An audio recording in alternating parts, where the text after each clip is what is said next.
So today we're going to do something a little bit different. The other week I was at a session at Workbench Con in Atlanta, and I held a class that was pretty much standing room only at this point, that we were talking about navigating brands as a micro-influencer. So we had an amazing brand panel, and they had decision makers from Kreg Tool, Rockler, Wall Control, DFM Toolworks, and Calavera Tool. And while I did not get a chance to record the audio from the session, and you will absolutely miss the enthusiasm that Michael from Calavera Tool brought.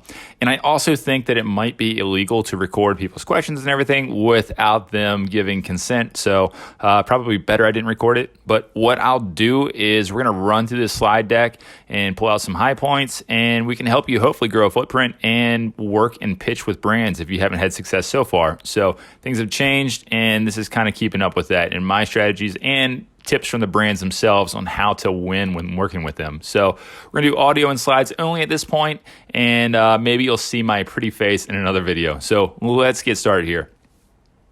Also, I should mention, in the slide deck, we had a pretty epic giveaway for participants that were in the class. You had to be there, but sadly that's been given away. But you can still get all the awesome products from the companies. And I'm not going to tell you what you are because you weren't there, but that's okay. So unfortunately, like I said, again, and we'll start here just on the slide deck. We'll go through. Here's our brand panel, but we won't have audio from them. But Richard, Nikki, Dan, JT, and Michael were fantastic from the conversation. They had a ton of great input, but we're going to have some of the input that they had within here. So I'll make sure, basically how this goes here is we have slides where I talk and kind of give some information, and then we open questions up to the brand panel, and then I'll have those in here as well. So it's going to be easily marked. So we're going to kick things off here on slide 4. And the real question is, if you don't know who I am from Lazy Guy DIY, who am I? Why should you listen to me? And basically, I run the website Lazy Guy DIY. It's a website for woodworking plans, tool reviews, and home improvement projects.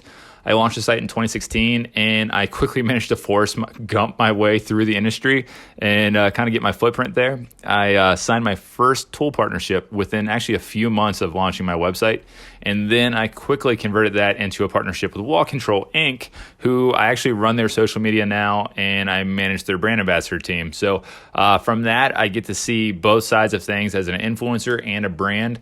So any of the pitches and anything that come through come to me, so I get to work with them on that. I also consult with multiple other brands that I can't list, but if we're setting up ambassador programs, affiliate programs, or kind of getting their social media started. So I get to see a lot of that. On top of that, I'm a tool reviewer for Home Depot, and I am the co-operator of the Builders Challenge, where I negotiate contracts all year long with dozens of major brands that are in the maker community. So I'm used to working with a lot of these brands, and I see a ton of contracts and what they're willing to pay. And speaking of, lastly on that, I've been negotiating contracts and consulting pitches for the last couple of years for my peers and other influencers. So I'm actually going to make things official here. And I announced during this class that I'm launching a media agency specifically matching makers with brands. So it's kind of like a Tinder for content creators. So that's who I am. And I guess that's why you should listen to me. But let's move on to the next slide. So what's the deal with a micro-influencer, and why does it matter? So what's basically happened here is as accounts were growing and they had celebrities and influencers who gathered a following pretty quickly, they kind of had a stranglehold on content, and brands thought that endorsements with these accounts were their best investment. I mean, you're getting 100,000 to, if you're a Kardashian, millions of views on stuff. And so these accounts were getting money from brands and showing products. They could demand a lot of money for it too, to promote these products. The only issue is it started to get a little pitchy, a little salesy, and it kind of screwed up their industry there, because the consumer started to lose their integrity in these accounts for pitching products, because they're getting paid a bunch of money for it. So as they did not feel that it was a genuine endorsement, it was more of a paid ad, engagements on these type of posts started to drop. So where were consumers kind of looking for these trusted opinions on things? And that opens up micro-influencers, so smaller accounts, and that's accounts to 1,000 to 100,000 followers, depending who you talk to. But brands began to find that they could use the same budget or a similar budget they were using for these larger accounts, and then spread it out among a bunch of micro-influencers, and their reach and engagement was significantly higher, and they had a way better return on people buying their products and such. So the only problem is that there are more micro influencers out there than any other demographic. So you had like one or two, who knows, a couple hundred influencers that were macro influencers, and then you have literally millions of micro influencers. So the problem is that if you're listening to this, you're probably a micro influencer. So how do you stand out? So on to the next slide. What we did, I mentioned we asked our brand panel a question, and we kind of would see what their reaction was. And so for this one, we asked brands currently how they work with influencers. So just remember, this is Rockler, Kreg Tool, DFM Tool, Calavera, and Wall Control. So Rockler and Kreg are obviously bigger companies, and they do product exchange and paid promotion. And that can be on original projects, tutorials, or project features. But interestingly, one of the things they said they didn't like to do was product reviews. And a lot of people do that with their pitches of, hey, if you send me your product, I'll review it for you. And that goes with like tool reviews and anything else. But what they have found is that if somebody's going to leave a more honest review, that's going to be on their website, that's going to be on Amazon, and those are the people that are going out of their way to leave those reviews. So they believe that's better, especially because they have retail outlets, than doing a paid review with an influencer. Now, that doesn't mean they don't want to work with them on collaborations, and collaborations is a big word here, where they want to collaborate with you, where you can actually use a product within your project, your build, whatever your renovation is. But just going for a pitch of strictly a tool review or a product review is not something they were interested in. So on the contrary, somebody like Wall Control has an ambassador program, and what they do, and I know behind the scenes here because I run the part for Wall Control, but basically we're doing product only for influencers. You have to have a certain following count in order to meet the return on investment that we're feeling is worth it for Wall Control. And we do have a program that's an incubator program for smaller followings. But we'll also do an occasional affiliate link for those people as well, and certain tiers. So there's certain value for them working, but there's essentially no paid promotion here. So we want to put it in people's shops and want them to be able to show it and pretty much change their setup there. And they make premium metal pegboards if you haven't seen them before, and that's Wall Control. So somebody for DFM Tool or Calavera, they're differently because they're essentially one-man shops. So you have JT from DFM and Michael from Calavera, and they're the guys that are pretty much running the social media. They're making the products themselves. They're working on the retail and everything else. They obviously have some people and definitely probably family working with them. But what they'll do, DFM will provide product and their precision tools in exchange for promotion. They'll look for a few collaborations. But Calavera, on the other hand, who makes premium leather aprons, is not handing out product. So if you pitch them, he's just not going to give you product. But like I said, they are always looking for collaborations, and that's because there's such a high cost in his products and not a lot of return if you're just handing out things. So he's always looking for collaboration. So that's kind of, it runs the gamut there of a big company and working down for kind of the little guys there. So I had a little bit of everybody on this panel. So on the next slide, how do you make your channels more appealing to a brand when they first look? So when they first pull up your profile, whether it on social media or your website, what makes you more appealing? Because a lot of people don't consider kind of what that first step is and what that looks like. So one of the most important things is if you are only on one platform like Instagram or TikTok, you need to expand, because first off, something like those, Instagram and TikTok, they're not searchable. So if you post something, nobody can search Kreg Tool basically unless it's a hashtag and find exactly what you post. And the other issue with that is that when you post, your value goes down, because within 24 hours, I mean, that's no longer in the top of anybody's feed, sometimes 36 hours. But basically, you have such a shelf life on that there's not a lot of value for a smaller account to post that. So you need to basically find some more value there. And if it's only you operating on those platforms, you absolutely need to get on a website or YouTube, because it's kind of like driving a car off a lot. With those two, like TikTok and YouTube, the value drops so quickly once you drive it off that you need to have something else that's called evergreen content.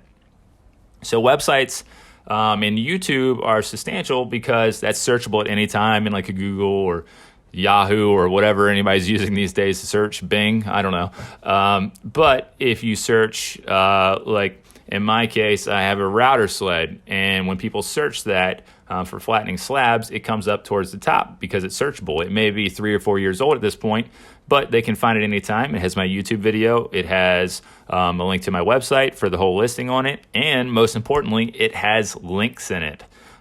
So you can't leave links in TikTok and Instagram. So if you have it on a website or YouTube, you can drive traffic to those brands and add value for them. So the other thing, and this got kind of controversial as well, is universal content on your site or on your channel. But this is mainly for your first pitch. I'm not talking about that you should bring the skill level down on anything that you do or anything you make. But if you're going to pitch something to a brand, it needs to have a broad appeal. And unfortunately, the higher the skill level and the more technical your explanation is, the smaller the consumable audience is.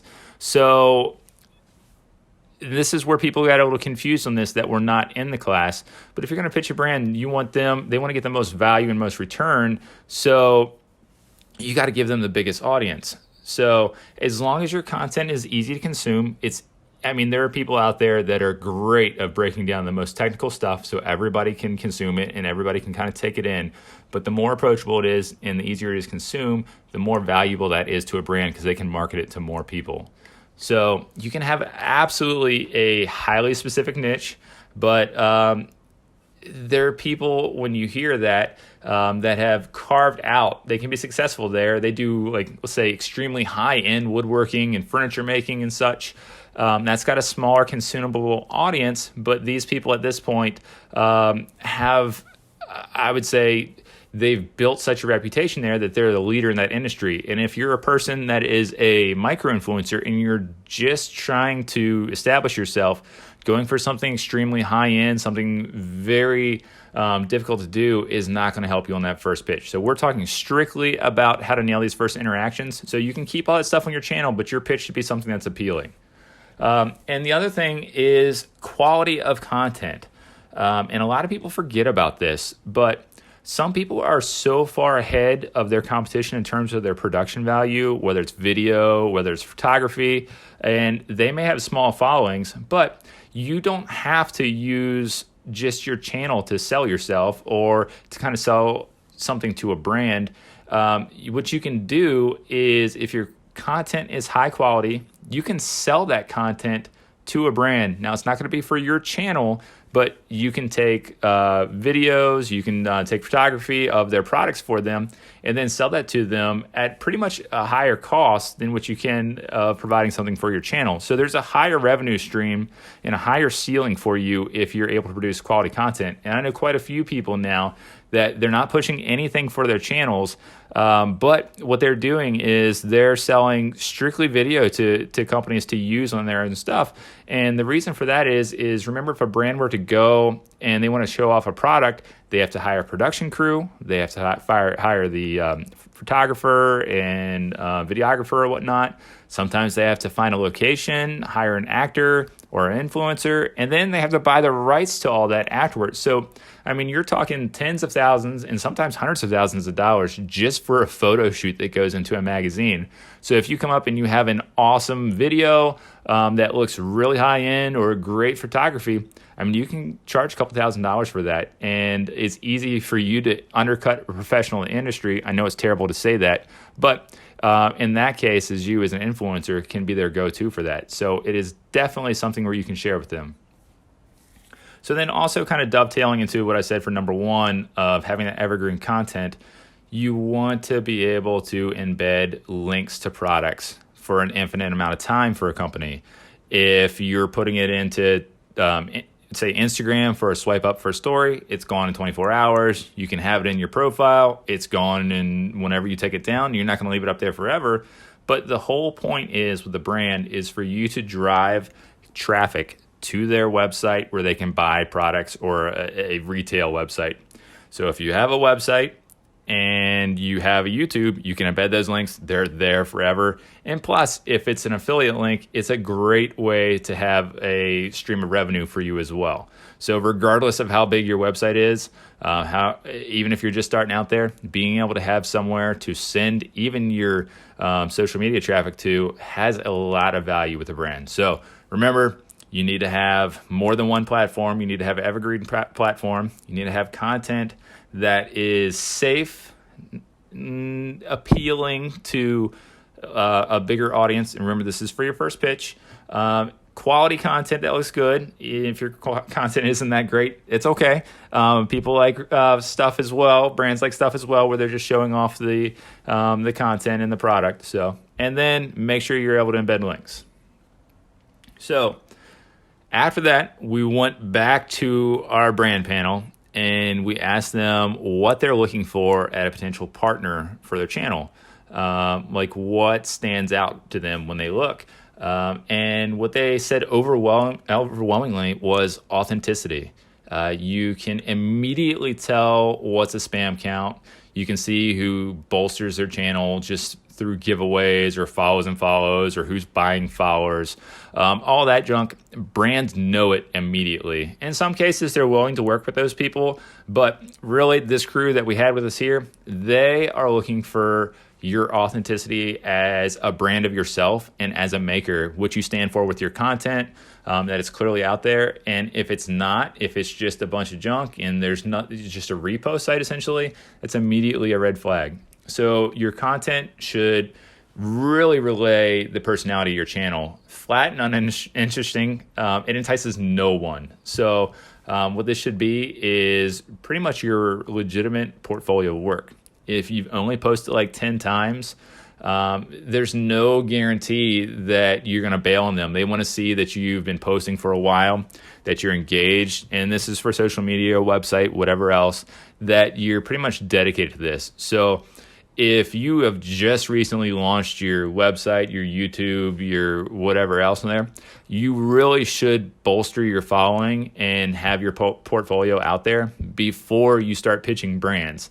There's kind of a sense of entitlement these days that everybody is like, oh, I just started my channel and I need to get free stuff. I need to get paid. But you really do have to put in the time. And even if you're not gaining the following, but you have the content out there that shows that you're dedicated, that has a ton of value with brands. The other thing you need to do is you need to demonstrate the ability that you can feature products of brands.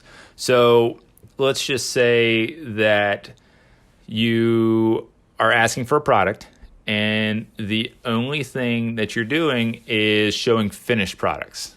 Well, that doesn't really help a brand that wants to show you, if you're pitching, let's say a power tool or something, and all you're doing is showing finished tables.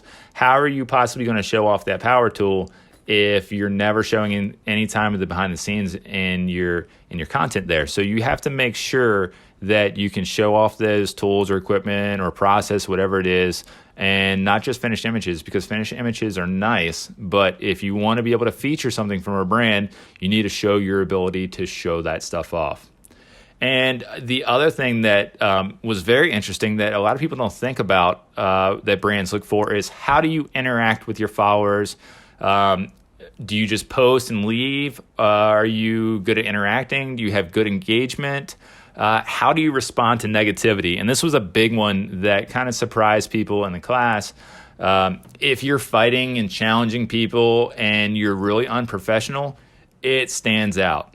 If you're a jerk about everything, if you're basically trolling other accounts also, because they can see that as well, because if a brand is tagged in sponsored content and you're going and attacking those people because you don't like that brand, you are not going to make a good partner. So you have to make sure that you're putting up a professional face all the time here. So make sure that you're authentic. Make sure that you're showing that you'll be a good partner to show off products or services. And then make sure that you're professional. It's pretty basic stuff, but people really forget this stuff.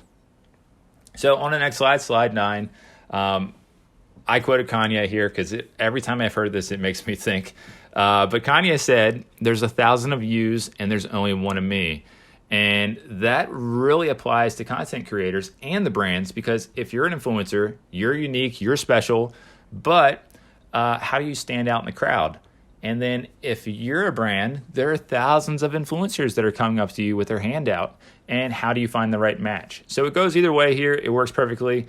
But the question is, how can you stand out, and how do you do this without sabotaging yourself? So this is all about don't sabotage your pitch right off the bat, because people can do that very easily. And the best way to do that, and like I said, I see a ton of these with Wall Control and other companies, is people come in and they act like they're doing a brand a favor.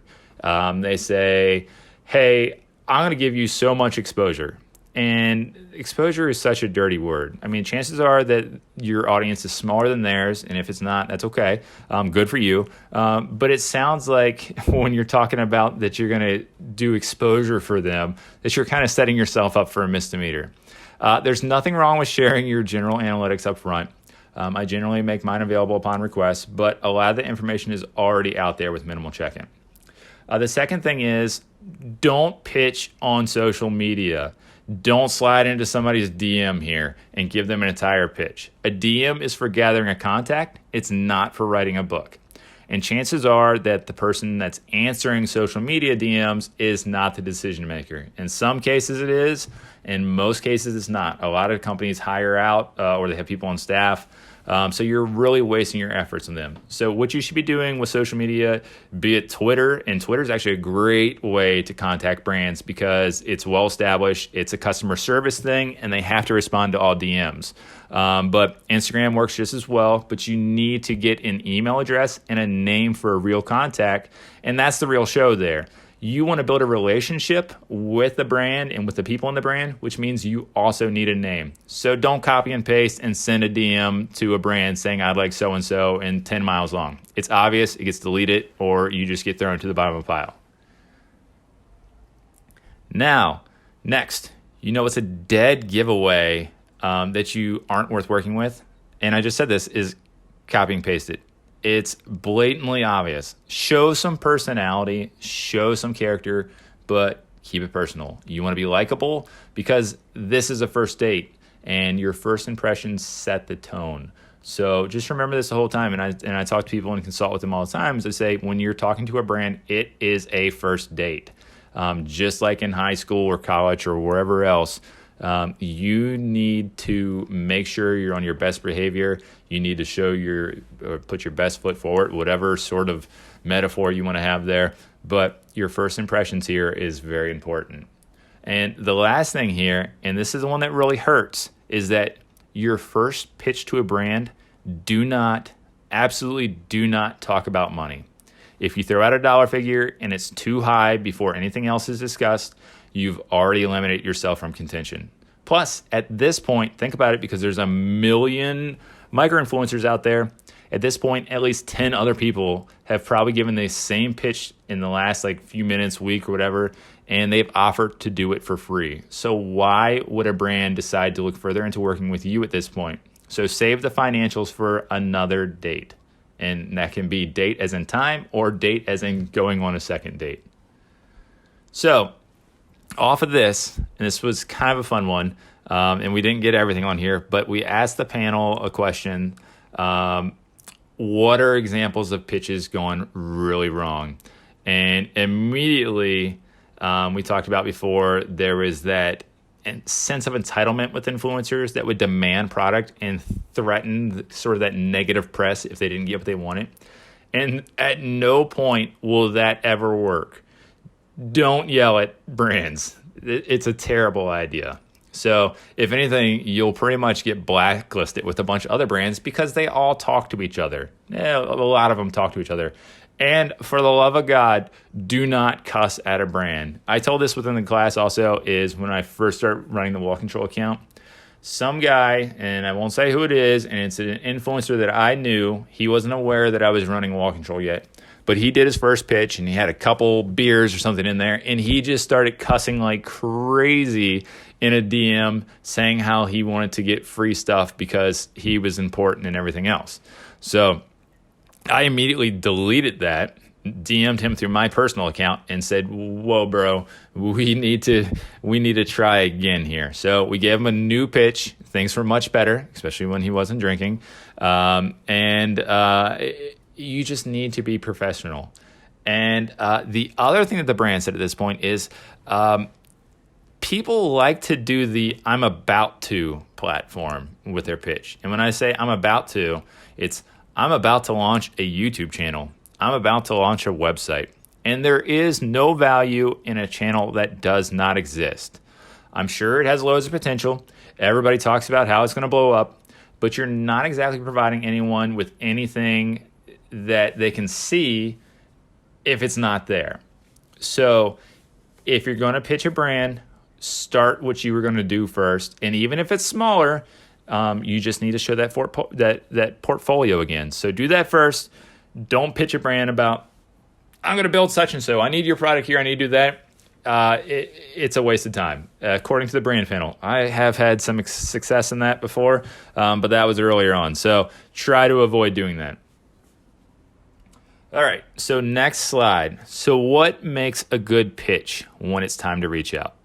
So, and I say this all the time, and I've already mentioned in here, the first thing you should do is go in with the mindset that you're building a relationship here. This isn't a cash grab or what I like to call a one-post stand, and I'm going to trademark or copyright that. I don't know, but I like the term. But as a micro-influencer, you're just another maker in the crowd at this point. If you get in and you get out, you're easily forgotten, or even worse, you'll leave a bad taste in the brand's mouth. So your goal should be to build a relationship with your point of contact that makes that puts you ahead of the crowd, and then has them thinking that they want to work with you on the next project. And even sometimes I'll pitch 2 projects. So I'll say, "Okay, we got this one. Here we go for the next one." So, and you also know what makes you very appealing is to show that you're invested in that company. So if you're already using their product on any scale, it doesn't have to be the most expensive thing, or probably shouldn't be the cheapest thing that you just picked up, but it shows sort of a jumping off point for the conversation with the brand, and also shows that you're not just looking for handouts. So you have a connection with the brand. When you're pitching, you can say, "Hey, I love so-and-so. I got this, and it's perfect what I'm doing here. Look, I have it here in my..."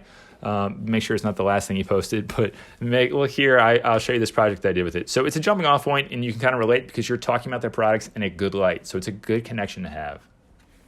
The other thing is when you pitch, don't go blindly asking for products. Have a plan. Know exactly how you want to use that product and relay that message. So when I pitch a brand, I make sure that I have a visual if it's a build or a remodel, and I use something like SketchUp so they can see exactly what I'm talking about. I have a clear plan of attack, including how I plan on posting my content, and it has a ton of value. So I've done that successfully on quite a few pitches where I will mock up the entire space. If it's the case of that you're asking for just kind of a product, you can show what you're building towards that point, and I'll be able to use product A exactly by doing this, this, and this. So if they know what you're working towards, rather than say, "I'm going to build a chair." Well, okay. Sure, lots of people have built chairs, but I'll show you this chair. It looks pretty cool. It's different than everything else. Oh, and it's original to you as well. You're not just doing knock it off. So that's a big help, and that's a good way to win brands over. And also, I'm going to stress this again. In this first pitch, it is a first date. They don't know you, but you're asking them to put faith in you and your abilities monetarily, with product, whatever else. So really, your first collaboration here is a prove-it date. If you want them to take the relationship to the next level, you better wow them also with your content so they know they want to work with you again. If you screw up that first date, you're not going to get a second one. So, which is why if you're pitching a brand, I recommend, and people are going to hate this, working with them for product only your first time out. Unless they specifically offer you money also. So I would just say I would love to just do product for promotion in this case to start with. Because if they do offer you money, you have 2 options here. If the amount is too low, you can always decline it and say you want to show them your value first. And then if it's worth their time, you can go back and negotiate for more after that because they see they kind of undershot you. But If the amount of money is worth your time, accept it. That's cool, no problem. The difference here is that's if you are pitching a brand. But if a brand reaches out to you, they're already interested in you. This is the reverse scenario. You're not asking them out for a date. They're asking you for a date. So the power's all in your hands there. And if they're interested, give them your standard rates. If you're not interested in what the brand has, give them higher rates, because then you may be interested if they're paying you more. So, just remember that you want to build a relationship. Relationships first. Don't just cash out here, guys. And then just play this like a first date. So, tying into that last slide, we asked the brand panel what gives the most value in return from a pitch. And one of the most overwhelming responses was to make their job easy, especially for brands that have multiple products. If the brand has a retail site and you can show them a cart, like you go and you add stuff to a cart and it has the product names and SKU numbers, and then it has a dollar total of what you'll need, then by all means include that in your actual pitch. And remember, this is the email pitch. This is not the DM. If you send a DM of a cart, I will hunt you down. So if you tell a company like Rockler that you need a generic tool and blah, blah, blah, they're going to have to go searching for it because they may not know their entire catalog, and you're damaging your chances of success there. So for wall control, we always ask our potential partners to assemble a cart or sort of a wish list, and they send us a screenshot of that cart, making sure they include the dollar total. People forget that all the time, but that's the most important part. I don't care what products they are because I'm not going to go and manually add it up. Give me that dollar total. And it makes our job so much easier to see the cost of who we're going to partner with. And we said it earlier, but authenticity. The ability to provide authenticity goes a long way. So you should be creating content that inspires you and your audience. Enthusiasm is obvious when it's real, no matter what the product or service is. So if you're excited about it, it's infectious and people like it. If you're boring and you're just mailing it in, nobody wants to work with you on that. So make your stuff exciting. Your authenticity absolutely fuels your audience, and they want to come back, and provides a ton of value for a brand to work with. I mean, basically, you're a celebrity endorser. We talked about this before. If you're believable, which you should be believable at this point, then that's even better. Also, another thing, when all is said and done, you can provide analytics to them, sort of as kind of like a post-op recap. It goes a long way. You show what you talk about, like what worked, what didn't, what could either party do differently, and how successful you were in sharing that message. And of course, there are apps and platforms that provide that info. But if you're able to show it and prove how you execute your pitch, that's even better. I know there are companies that specifically ask for that stuff, and sometimes you can charge more for it. But analytics is one thing. What I really like to do is that recap, because there's companies that I've worked with before, and maybe they didn't approve me as a partner, and that slowed things up, or turn time or anything. Don't be critical, but if you can see a way to make potentially your next partnership better, they enjoy feedback as much as you do. Just don't be too negative. Don't blame things on them. Look for constructive feedback and sort of positive opportunities for success is what I would call it. So on to the next slide. And we've touched on this a lot at this point, but once the brands have agreed to work with you, your job isn't finished. A lot of times what I'll do is I'll try to sweeten the deal. Maybe I'll offer extra Instagram stories with like a swipe up link, or if we've already struck a deal for a dollar amount, I'll offer them a discount if they add an extra campaign. So we'll do like a 2 for or 3, because really brands want to know that you're committed to them. And the other thing is, it makes their lives that much easier when they don't have to set up something down the road. So make sure you kind of always throw that in there. Like, hey, this is great. We can't wait to do this. Would you all be interested in doing another one? And that sometimes works, sometimes doesn't. And maybe that's something you do sort of like I said in that post-op type thing, kind of that recap, and say, hey, we did this one. Maybe we set up another one that's coming up here in a few months.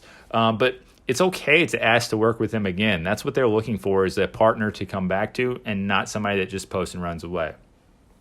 So, and the other thing I'll say is that for your first pitch, this should not be your ultimate pitch. Don't go all in for it. Give them quality content, but also leave room for yourself to grow.